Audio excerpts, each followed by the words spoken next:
Tapi bahasa Melayu gitu kan sekarang sudah berbeda sekali dengan bahasa Indonesia. Jadi bahasa Indonesia sudah berdiri sendiri, modern gitu ya. Bahasa yang beda dengan bahasa Melayu yang statusnya juga sudah beda sebagai bahasa daerah gitu. Walaupun ada juga pertanyaan bagaimana nih dengan bahasa Melayu hubungannya itu. Lalu saya jelaskan bagaimana konteks bahasa Indonesia dan bahasa Melayu itu. Hai guys, jumpa lagi. Kali ini kita akan membahas perkembangan bahasa Indonesia. Kita tahu bahasa Indonesia sudah resmi menjadi bahasa UNESCO. Hal ini merupakan perkembangan yang luar biasa karena otomatis bahasa Indonesia telah diakui sebagai salah satu bahasa dunia.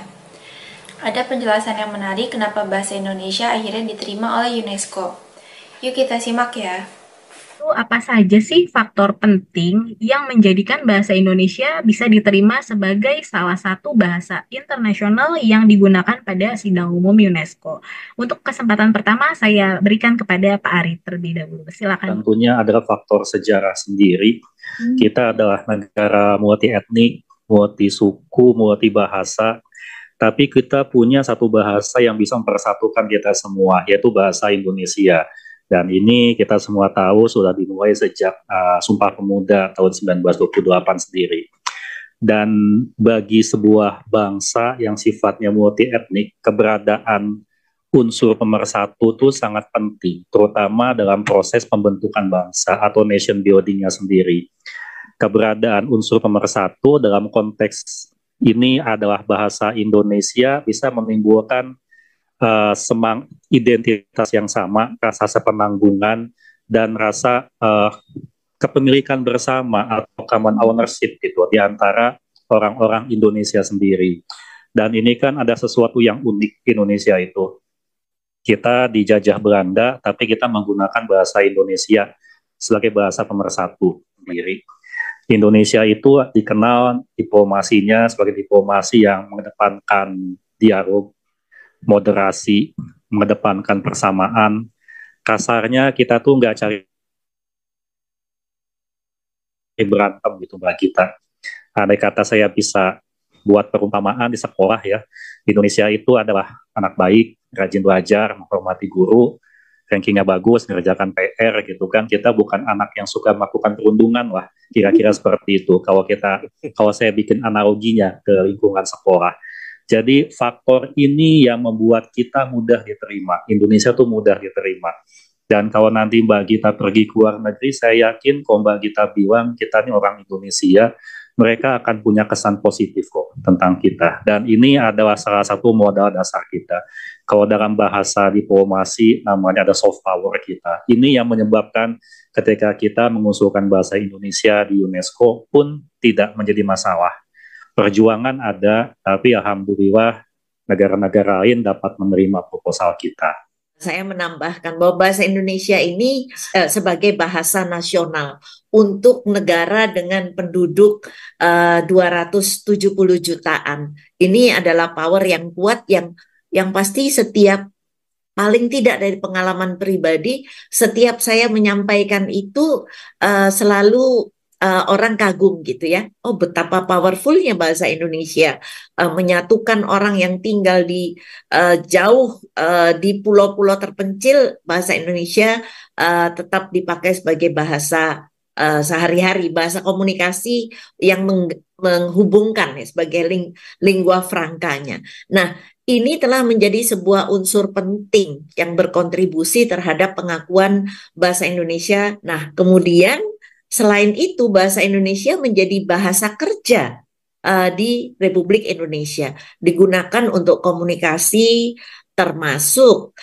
dalam pendidikan, akademik, pemerintahan, bisnis, budaya, dan komunikasi sehari-hari di seluruh negeri. Dan selain itu, saat ini dengan jumlah penduduk 270 juta lebih jiwa, penduduk terpadat keempat di dunia. Nah, ini semua mempunyai menjadi faktor penting.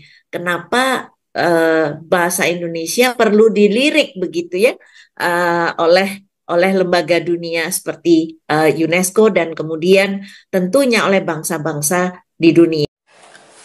Begitulah guys pertimbangan kenapa bahasa Indonesia bisa menjadi bahasa resmi UNESCO. Nah, kepada UNESCO rupanya tim Indonesia juga menjelaskan mengenai posisi bahasa Melayu. Yuk kita simak ya.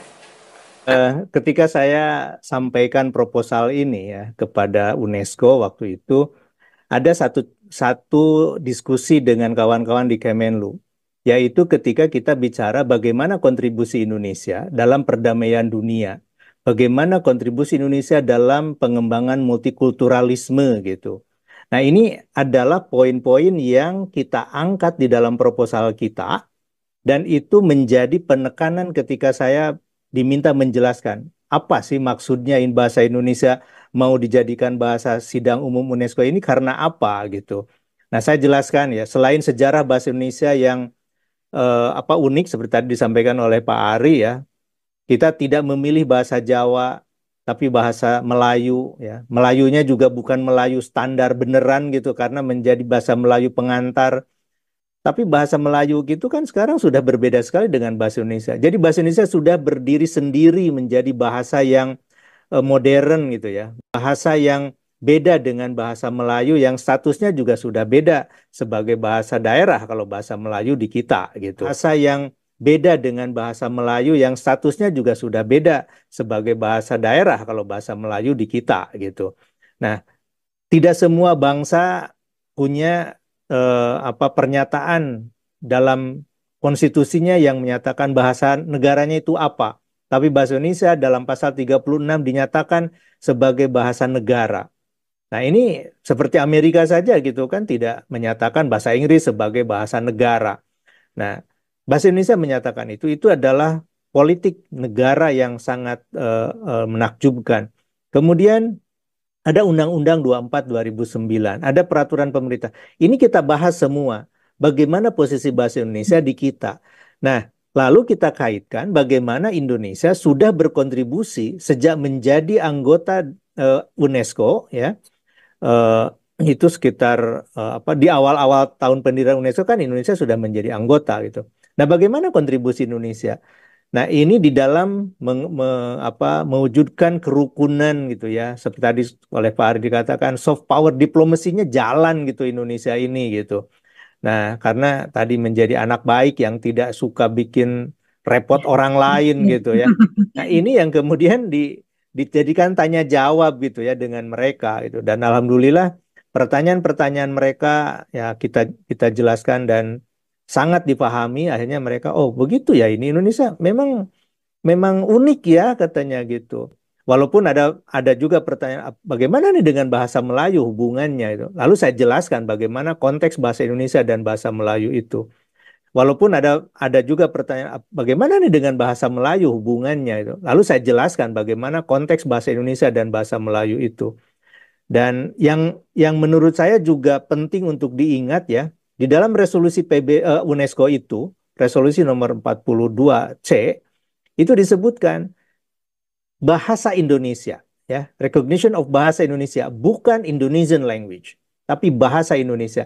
Ini untuk menegaskan bahwa bahasa Indonesia itu adalah nama dari bahasa ini, begitu ya.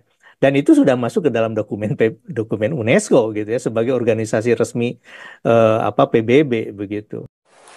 Begitulah guys kisah keberhasilan Indonesia membawa bahasa Indonesia ke UNESCO. Pengakuan seperti ini amat penting karena semakin memperkuat posisi bahasa Indonesia sebagai bahasa negara dan bahasa persatuan Indonesia. Terima kasih sudah menonton sajian kami, sampai jumpa lagi.